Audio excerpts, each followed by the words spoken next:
Olá, bom dia. Eu sou Gabriel Ricardo, aqui do Farol da Liberdade, em mais um devocional. Cristo ressuscitou e por isso estamos aqui fortalecidos em seu espírito. Hoje iniciaremos uma série aqui no canal que durará toda essa semana, então iniciamos agora na segunda, vamos até a sexta-feira, falando dos 10 mandamentos. E o primeiro mandamento já está ali na lousa, que é Êxodo 20, no versículo 3. Não terás outros deuses diante de mim. Então esse vídeo vai ser dividido em 3 etapas.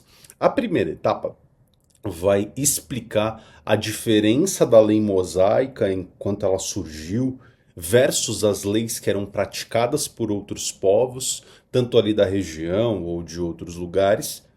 Você vai ter também aqui a segunda etapa do vídeo, que é uma comparação do porquê a antiga aliança com a lei mosaica e a nova são complementares, ou seja, olhar para os 10 mandamentos e olhar para a aliança de Cristo, nós olhamos para a mesma coisa, para a mesma natureza do mesmo Deus. E a terceira parte do vídeo vai ser abordar o primeiro mandamento nas 3 tradições cristãs, ou seja, dentro do protestantismo, do catolicismo e da ortodoxia. Então peço que você se inscreva aqui no canal, que você dê o like no vídeo e compartilhe. Esse conteúdo é um conteúdo de engrandecimento que vem depois de muita pesquisa por aqui. Então o melhor reconhecimento que você deixa aqui para mim é o seu like, o seu compartilhamento, o seu comentário aqui embaixo, que adiciona mais conteúdo a tudo isso aqui que é disponibilizado para vocês de graça. Então, primeiro ponto, como eu comentei para vocês, a questão da lei mosaica versus as leis que existiam em voga. Na época do surgimento da lei mosaica, já havia o Código de Hammurabi, que era um código muito conhecido até hoje, usado por muitos operadores do direito para compreender como funcionavam as leis no mundo antigo. E uma das leis, até engraçada, né, hoje quando a gente traz para um olhar contemporâneo como eles lidavam com esse tipo de conflito. Digamos, eu cometi um assassinato, um roubo, um crime qualquer, e você quer me acusar dele. Só que você não tem uma outra testemunha. Você me viu roubando alguma coisa, pegando essa caneca que é de alguém e levando embora. E você não tem outra testemunha para testificar tudo aquilo que você está dizendo. Como que o povo resolvia esse conflito? Pois bem, o povo da Mesopotâmia pegava a pessoa que acusou a outra e jogava essa pessoa no rio Eufrates. E acreditava-se que o rio Eufrates era uma demonstração do favor dos deuses pela importância tanto na disponibilidade hídrica da região para que as pessoas tomassem água, tivessem água, como para a agricultura local, para o sistema de chuvas e tudo mais. Então, o povo jogava o acusador no rio. Se ele sobrevivesse, significa que os deuses atestaram que a acusação dele é válida. Portanto, muitas pessoas poderiam morrer nesse processo por fazer uma acusação falsa contra outra pessoa ou numa acusação verdadeira, porque elas dependiam de uma aprovação divina pelo rio, né? Que era chamado na época de juízo por ordalho, né? Ou juízo pela água. E aí essa justiça era testificada pelo próprio rio, né? E aí a comparação, né, disso com a lei mosaica, que era bem distinta nesse sentido. Ela vai apontar mais para a direção de processos de justiça que apontam para provas concretas, não para provas sobrenaturais ou provas do acaso, né? Aqui nós vamos apontar para um sistema de testemunha, para um sistema de evidências, para um sistema de investigação acerca dos eventos que aconteceram. O próprio modelo mosaico, a lei de Moisés, dá o fundamento para o direito como nós conhecemos hoje. Então, a lei surge a partir destes princípios. Tudo que nós temos hoje, ampla verificação dos fatos, testemunhas, uma investigação cuidadosa dos eventos passa por um primeiro momento na lei mosaica e depois é aprimorada nas sociedades como passam, chega no direito romano, né, principalmente, e aí isso tudo descamba para o que a gente tem hoje como operação do próprio direito. Um sistema focado na responsabilidade, buscando pela verdade e não deixando espaços para o acaso, para forças sobrenaturais que agiam através de um rio. Essa é a diferença da lei mosaica, principalmente o que acontecia ali nos povos ao redor. Então, abordar a lei mosaica sob uma perspectiva cristã é um olhar fundamental. Porque apontando o nosso olhar para a lei, a nossa atenção para a palavra de Deus aqui na lei mosaica em Êxodo 20, nós vemos aqui o plano redentor de Deus complementar entre as duas alianças, seja entre as pedras entregadas a Moisés no Monte Sinai, seja o próprio cumprimento de toda a lei, de toda a aliança de Deus através de Cristo. A análise da lei mosaica, seja ela a lei cerimonial do templo, seja ela a lei moral, com a luz de tudo que acontece no Novo Testamento, nos permite analisar com mais profundidade, vendo que Deus, abordado tanto no Antigo Testamento e no Novo, é o mesmo. Deus é o mesmo. E que os ensinamentos de Cristo não vão abolir a lei, mas eles completam a lei. Eles transcendentalizam a própria lei, cumpridas em Deus encarnado como um homem. Você tem a revelação do caráter e da santidade de Deus pela lei. Então a lei vai mostrar a questão da santidade, da justiça de Deus, mostrando as suas exigências, o desejo de uma sociedade que tem uma relação ética entre os entes por ali. Então você não pode ficar olhando para a mulher do outro, você não pode matar, você não pode adulterar, você não pode furtar.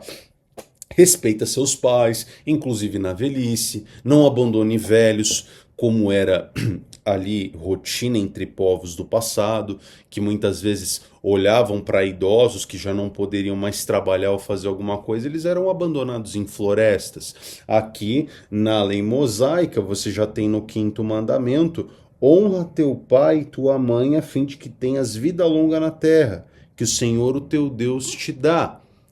Esse é o mandamento de Deus aqui, para que você não abandone os velhos, não é? Esse é o olhar que nós precisamos ter frente a tudo isso. Você também tem um fundamento aqui na iluminação do pecado e da necessidade de redenção. Então, uma vez que eu e você somos incapazes de cumprir plenamente a lei de Deus, nós precisamos enxergar e reconhecer isso, e que o cumprimento de todas essas coisas se dá através de Cristo posteriormente. A incapacidade humana de cumprir esse esteio moral que reside na lei de Deus, apontando sempre para uma necessidade de um Salvador. Paulo, já no Novo Testamento, vai explicar que a lei de Deus, a lei mosaica, vai servir como uma espécie de aio, né, que é um tutor. Então, um tutor que nos conduz a Cristo. A lei aponta para ele. A lei aponta para Cristo, porque ela vai revelar a pecaminosidade que existe dentro de cada um de nós e a necessidade dessa graça e favor do eterno, do favor divino. E a lei também vai apontar para um protocristo, né? Uma prefiguração de Cristo como um sacerdote, como toda a abordagem do evangelho ainda em Gênesis e em todo o Antigo Testamento, não só na parte da lei. Um cumprimento pleno da lei através da vida, morte e ressurreição de Cristo. Cristo completa, reinterpreta e cumpre os propósitos da lei de Deus, estabelecendo uma nova aliança. Tá? E a parte que eu diria que talvez a mais importante entre todos os pontos é mostrar a unicidade, a coerência de todo o texto bíblico. O texto bíblico é o documento mais importante da fé cristã, independente da tradição. Observarmos a lei mosaica como uma completude do que precisaria ser feito a seguir. As promessas do Antigo Testamento sendo cumpridas no Novo Testamento. Por isso esse livro tem essa união de livros, né? Tem biblos, né? Uma biblioteca de livros que tem coesão tanto no Antigo quanto no Novo Testamento. É a compreensão de um plano de Deus, através de gerações do povo hebreu e depois do povo gentil, que tem acesso a Deus numa nova aliança, uma história de queda, graça e redenção da parte de Deus. Importante você entender as três principais interpretações acerca desse primeiro mandamento. Nós temos três documentos principais de catequese, né, ou confissões de fé das nossas três principais tradições cristãs pelo mundo. O primeiro é a Confissão de Fé Ortodoxa de Pedro Moguila, 1640, tá bom? Nós temos um documento que é o conhecido como SIC, né, que é o Catecismo da Igreja Católica. Esse já é um documento de 92, sendo atualizado. Existem N outros documentos, assim como na Igreja Ortodoxa, que são auxiliares, mas esses são os principais. E ainda você vai ter o terceiro documento da fé protestante, o mais importante, que é a Confissão de Fé, o Catecismo Maior de Westminster, esse texto já de 1647. Então, de acordo com cada uma dessas tradições cristãs, o primeiro mandamento vai ter uma interpretação. Quando nós olhamos para a fé ortodoxa, nós temos a Confissão de Pedro Moguila, que aponta para o seguinte: o primeiro pecado condena toda sorte de politeísmo, ou seja, Deus é um só, ou qualquer natureza de heresia que coloca qualquer outra entidade acima ou ao lado de Deus. Então, uma condenação plena do politeísmo. Dentro da tradição ortodoxa, você vai ter a enfatização da unicidade de Deus triuno, a rejeição de qualquer tipo de idolatria. Há um só Deus, você não pode ter outros diante de Deus, e você tem a noção de veneração, de ícones, né? Que é uma prática distinta da adoração de Deus dentro da tradição ortodoxa. Você não vai ter a mesma lógica dos católicos, porque eles dividem, né? Você vai ter a dulia, que é a veneração a ícones, e você vai ter a adoração, que é a latria. Então, o católico, ele venera ícones e adora a Deus, né? Aqui, dentro da tradição ortodoxa, não se tem essa mesma visão que existe dentro da Igreja Católica, mas na verdade os ícones, né? Você observar uma imagem, venerar um santo, venerar um ícone, são uma espécie de janela, uma espécie de visão para tudo aquilo que aponta a natureza de Deus, para tudo aquilo que é sagrado, uma janela, uma visão do sagrado, e não um objeto de adoração em si. É uma janela que auxilia os fiéis a olharem para Deus através dos ícones, através dos santos, honrando a presença divina, mas sem a substituição ou sem a competição desses ícones com o próprio Deus. Então, essa é a tradição ortodoxa diante do primeiro mandamento. No Catecismo da Igreja Católica, já um documento de 92, que vai sendo atualizado ao longo do tempo, você tem uma interpretação da exigência da adoração e a lealdade, exclusividade de Deus, né? Deus, Pai, Filho e Espírito Santo. Então é uma condenação ao politeísmo e toda sorte de idolatria. Não apenas no sentido da adoração a falsos deuses, mas também de ídolos modernos, como o dinheiro, como o poder, como o sucesso, como o sexo, toda essa natureza de coisas que pode ofuscar o lugar de Deus. Então isso já está presente no catecismo católico.